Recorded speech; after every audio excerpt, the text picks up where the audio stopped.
question mo, sala, sali. Diba? In a casual conversation, in text messages or chat, you would often see it in this form. But in reality, sa totoo lang, it's actually two words. This is the contraction of hindi ba?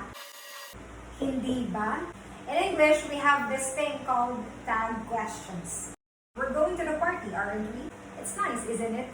You like her, don't you? How to translate this sa Tagalog? Like, remember that we always have to start with a verb. Like or want? Gusto. So what is you in the passive voice? You like? Gusto mo. What's him or her in the passive voice? Siya. Don't you will just be equal to hindi ba? Or, for short, diba? You like her, don't you? Gusto mo siya, diba? Or, there's another term, instead of diba, we can also say, no, you do like her or you do like him, don't you? Gusto mo siya, no? Isa pang halimbawa, another example. We are going to the party, aren't we? Let's go in Tagalog.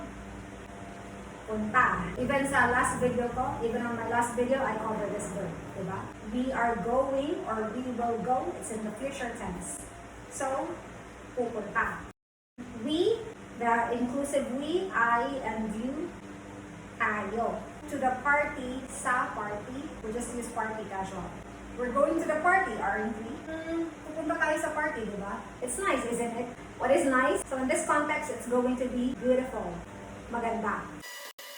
Maganda, diba? So hard to write now on top of this.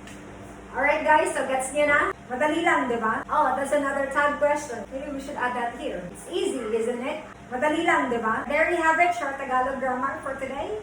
This is Dara, Tutor of Manila. Follow me for more.